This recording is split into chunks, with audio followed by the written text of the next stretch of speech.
Hello, हाय सभी को राम राम, राधे राधे। आप सभी को आपके अपने यूट्यूब चैनल जानकी क्लासेस पर सभी का दिल से बहुत बहुत स्वागत है।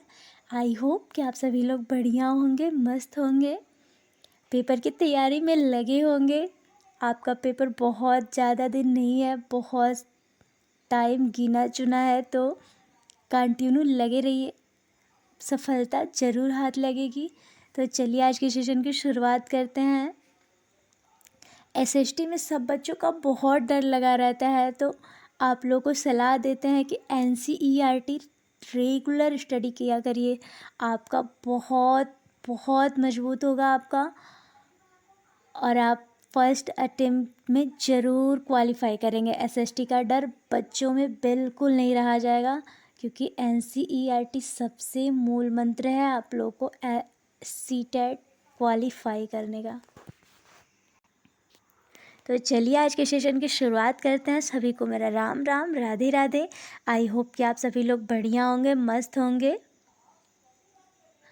मोस्ट इम्पॉर्टेंट क्वेश्चन आपका पीवाईक्यू और जितने भी क्वेश्चन बन सकते हैं, बनने वाले हैं, वो सारा प्रोवाइड करने की कोशिश की हूँ। तो चलिए वीडियो में एंड तक बने रहिएगा। अगर वीडियो पसंद आए तब लाइक शेयर एंड सब्सक्राइब करिएगा। वैसे सभी को मेरा राम राम, राधे राधे। तो चलिए आज के सेशन की शुरुआत करते हैं। आपका फर्स्ट क्वेश्चन आपकी स्क्रीन पर है। सन 2006 में कानून बनाकर घरेलू शारीरिक और मानसिक हिंसा से पीड़ित औरतों को कानूनी सुरक्षा प्रदान की गई थी।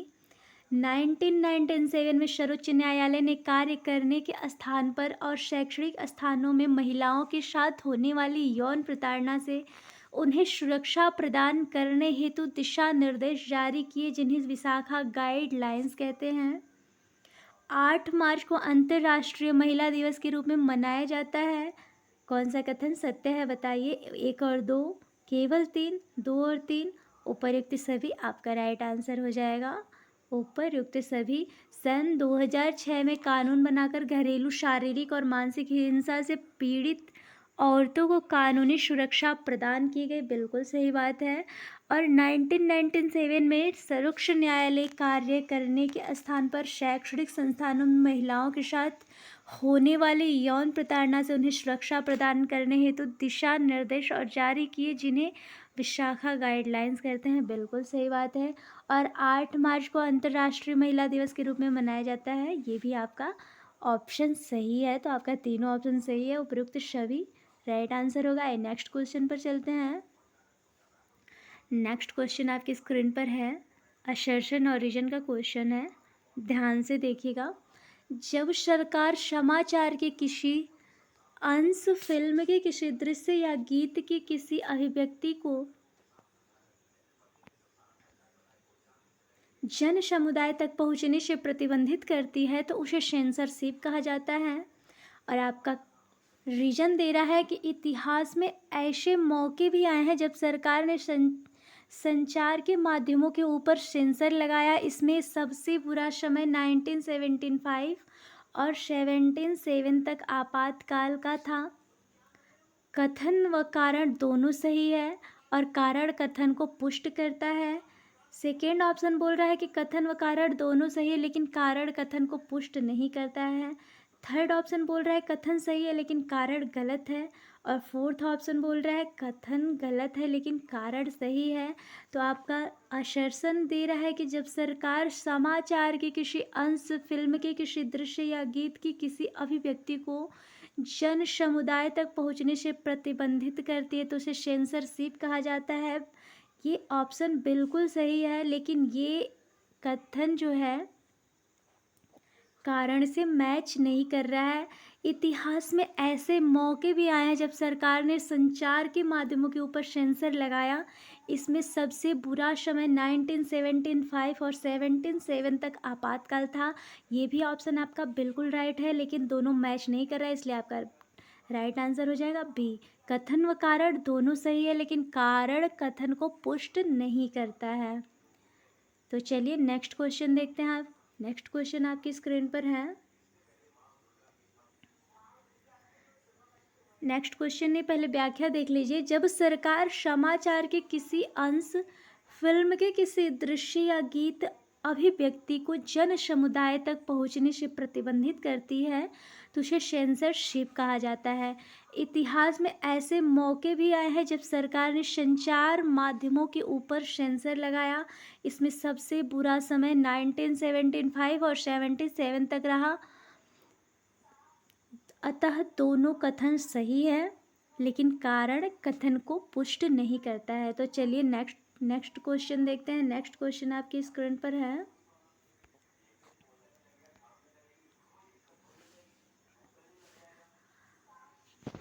उत्तर प्रदेश के चित्रकूट जिले के 8 दलित महिलाओं द्वारा हर 15 दिन पर खबर लहरिया नामक अखबार निकाला जाता है। इस समाचार पत्र में दलितों से संबंधित विषय, स्त्रियों के प्रति हिंसा, राजनैतिक भ्रष्टाचार से संबंधित खबरें होती हैं और यह समाचार पत्र स्थानीय बुंदेली भाषा में प्रकाशित होता है। उपयुक्त में से कौन सा कथन सत्य है? आपको ऑप्शन दिया है कि केवल 1 और 2, केवल 2 एंड 3 और केवल 1 और 3, और आपका फोर्थ ऑप्शन ही नहीं दिया है। तो फोर्थ ऑप्शन होगा आपका उपर्युक्त सभी।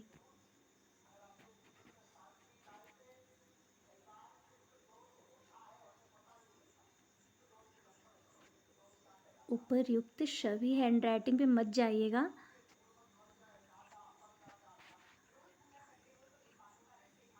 और आपका राइट आंसर भी यही होगा कि आपका तीनों ऑप्शन बिल्कुल सही है। उत्तर प्रदेश के चित्रकूट जिले के 8 दलित महिलाओं द्वारा हर 15 दिन पर खबर लहरिया नामक अखबार निकाला जाता है, बिल्कुल सही ऑप्शन है।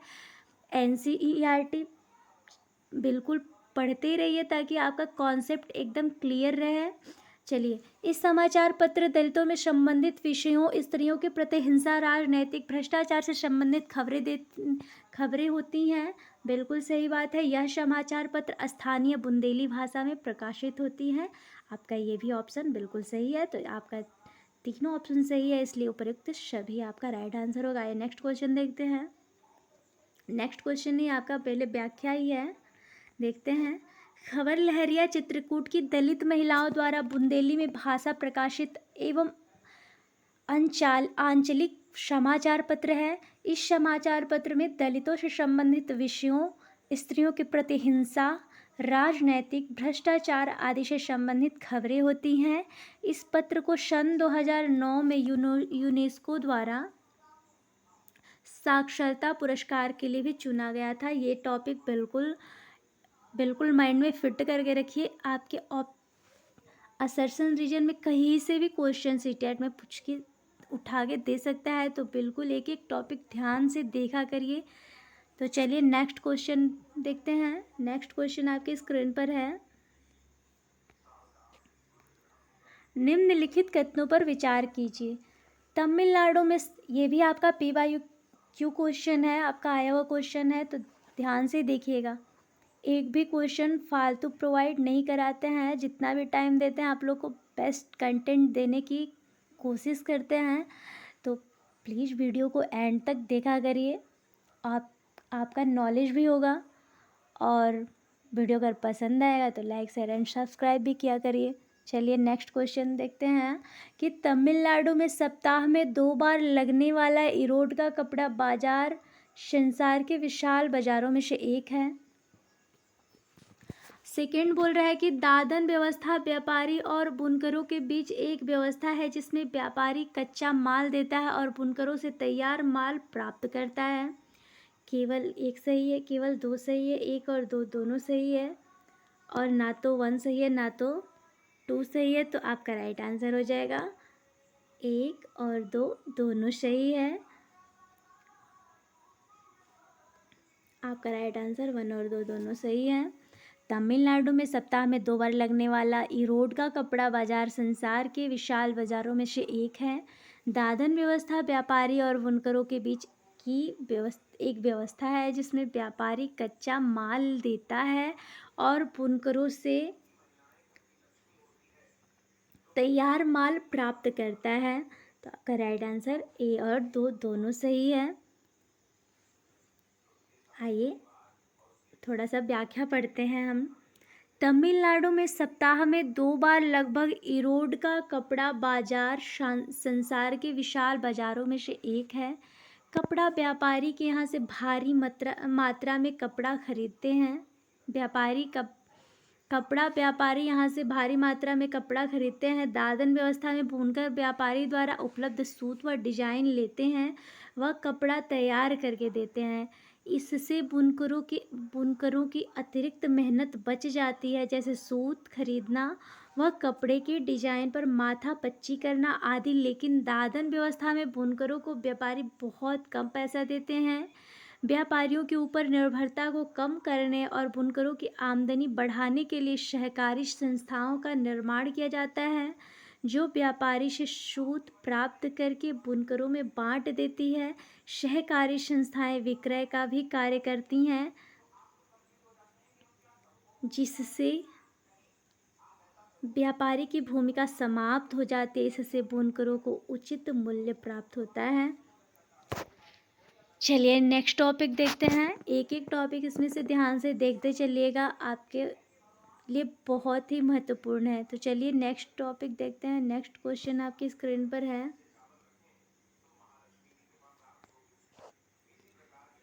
निम्नलिखित युग्मों में से कौन से युग्म सही सुमेलित नहीं है?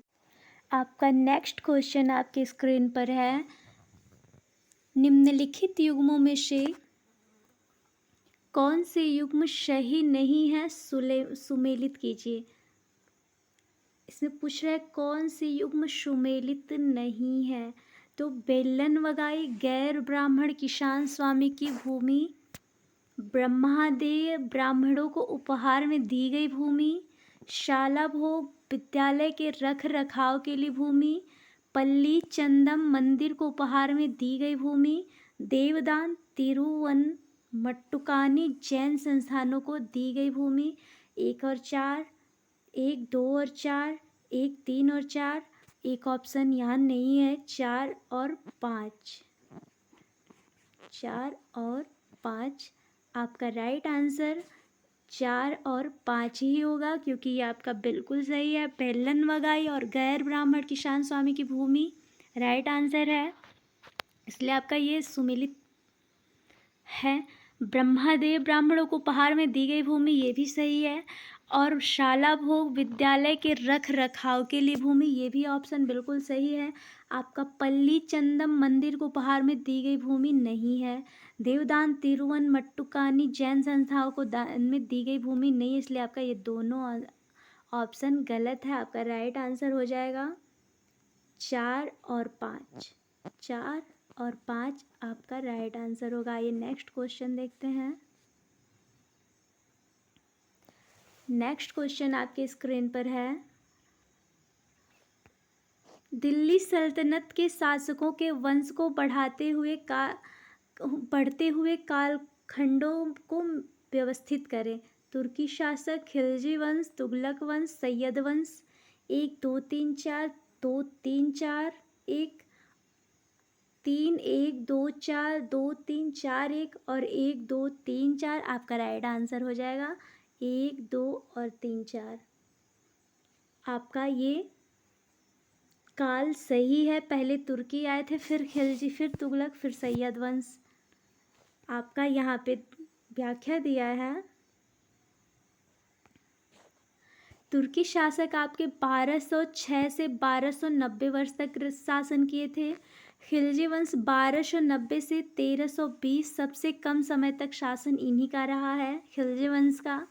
और तुगलक वंश आपका 1320 से 1414 ईस्वी तक, और सैयद वंश आपके 14 से 14 और 14 से 51 तक रहे थे।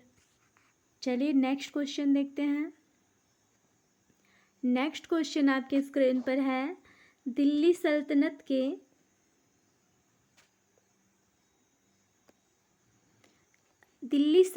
के अंतर्गत गैरिसन शहर का निर्माण किसके लिए किया जाता था? ये भी आपका PYQ क्वेश्चन है। फर्स्ट ऑप्शन है राजस्व के रूप में प्राप्त अनाजों को इकट्ठा करने के लिए। सेकेंड ऑप्शन है विदेशी व्यापारियों को रहने, खाने, पीने एवं मनोरंजन के लिए। थर्ड ऑप्शन है रक्षक सैनिकों के टुकड़ियों के रहने के लिए बने मजबूत किले बंद शहर। और फोर्थ ऑप्शन है कैदियों एवं दासों को रखने के लिए। तो आपका राइट आंसर हो जाएगा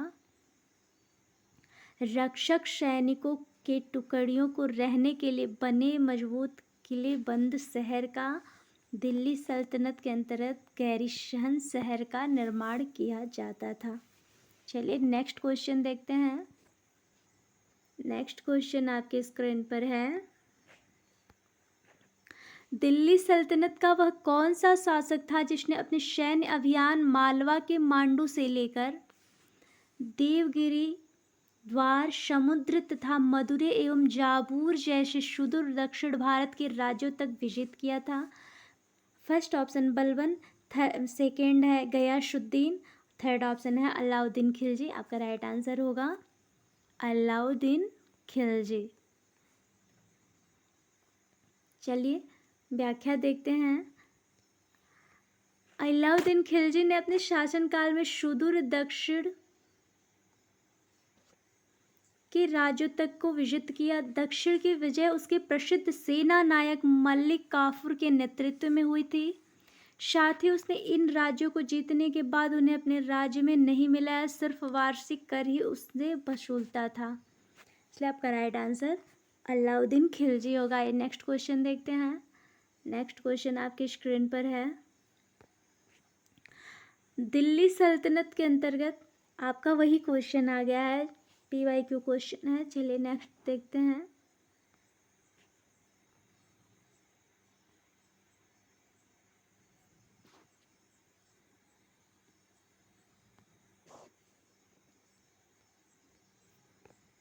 नमाज के दौरान मुसलमान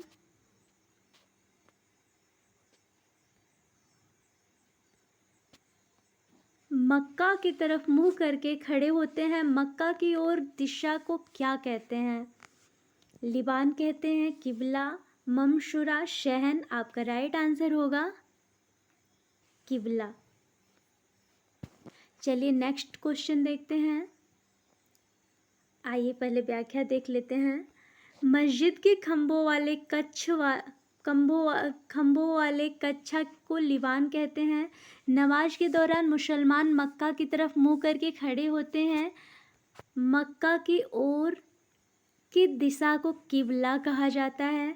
मस्जिद के किबला के आखिरी सिरे को ममसूरा कहते हैं और मस्जिद के आंगन को शहन कहा जाता है। एक एक टॉपिक बहुत ही महत्वपूर्ण होने वाला है, तो ध्यान से देखते चलिएगा। मस्जिद के आंगन को क्या बोला जाता है? शहन। मस्जिद के किबला के आखिरी सिरे को ममसूरा कहते हैं और नमाज के दौरान मुसलमान मक्का की तरफ मुंह करके खड़े होते हैं। मक्का की ओर की दिशा को किबला कहा जाता है। चलिए नेक्स्ट टॉपिक देखते हैं। नेक्स्ट क्वेश्चन और लास्ट क्वेश्चन आपकी स्क्रीन पर है। दिल्ली सल्तनत के अंतर्गत